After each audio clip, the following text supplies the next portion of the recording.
আসসালামু আলাইকুম, ঈদ মোবারক। নিয়ে আসলাম ঈদ স্পেশাল কলিজা ভুনা।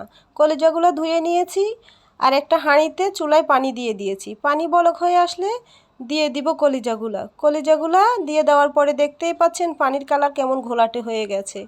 আমার কাছে কেন জানি মনে হয় কলিজা সিদ্ধ করে রান্না করাই ভালো, কিন্তু আপনারা চাইলে সিদ্ধ না করেও রান্না করতে পারেন, যার যেরকম পছন্দ।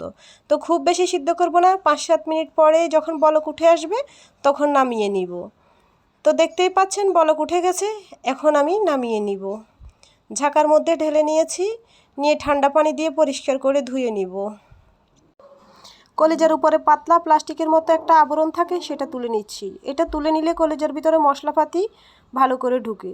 এক এক করে সবগুলোর উপরের আবরণটা তুলে নিচ্ছি। আসলে এই ভিডিওটা ঈদের দিনে করা হয়েছে, সময় স্বল্পতা, ব্যস্ততা আর শারীরিক অসুস্থতার কারণে এডিট করা হয় নাই। আজকে এডিট করলাম, তাই জন্য আপনাদের কাছে ভিডিওটা আজকেই আপলোড করলাম। আবরণগুলো তোলা শেষ, আবারও পরিষ্কার পানি দিয়ে কলিজাগুলো ভালো করে ধুয়ে নিয়েছি। চলে আসলাম রান্নার জন্য চুলায়। ফ্রাই প্যানে তেল দিয়ে দিলাম, তেল গরম হয়ে গেছে, এতে দিয়ে দিলাম পেঁয়াজ কুচি, দিয়ে দিব কয়েক টুকরো দারচিনি আর তেজপাতা, দিয়ে দিব 2 টেবিল চামচ আদা রসুন পেস্ট, 1 টেবিল চামচ জিরা বাটা, হাফ টেবিল চামচ এলাচ বাটা, আধা টেবিল চামচ সরিষা বাটা। সরিষা বাটাটা চাইলে দিতেও পারেন, নাও দিতে পারেন। দিয়ে দিলাম ধনে গুঁড়ি আধা চা চামচ, দিয়ে দিলাম লবণ 1 টেবিল চা চামচ, হলুদ গুঁড়ো 1 টেবিল চামচ, মরিচ গুঁড়ো 1 টেবিল চামচ, 5 মিশালি মশলা আধা টেবিল চামচ দিয়ে ভালো করে মশলা নেড়ে চেড়ে কষিয়ে নিব।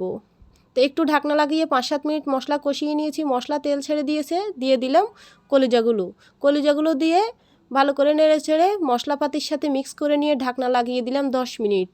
এই সময় চুলার আঁচ মিডিয়াম হিটে ছিল। তো মশলায় তেল ছেড়ে দিয়ে দিলাম একেবারে রান্নার জন্য ঝোল। তো দেখতেই পাচ্ছেন ঝোল দেওয়ার পরে বলক উঠে আসছে। 5 মিনিট, 10 মিনিট, 15 মিনিট পর পর করে ঢাকনা উঠে নেড়ে চেড়ে দিচ্ছি। চুলার আঁচ মাঝারি মিডিয়াম হিটেই আছে।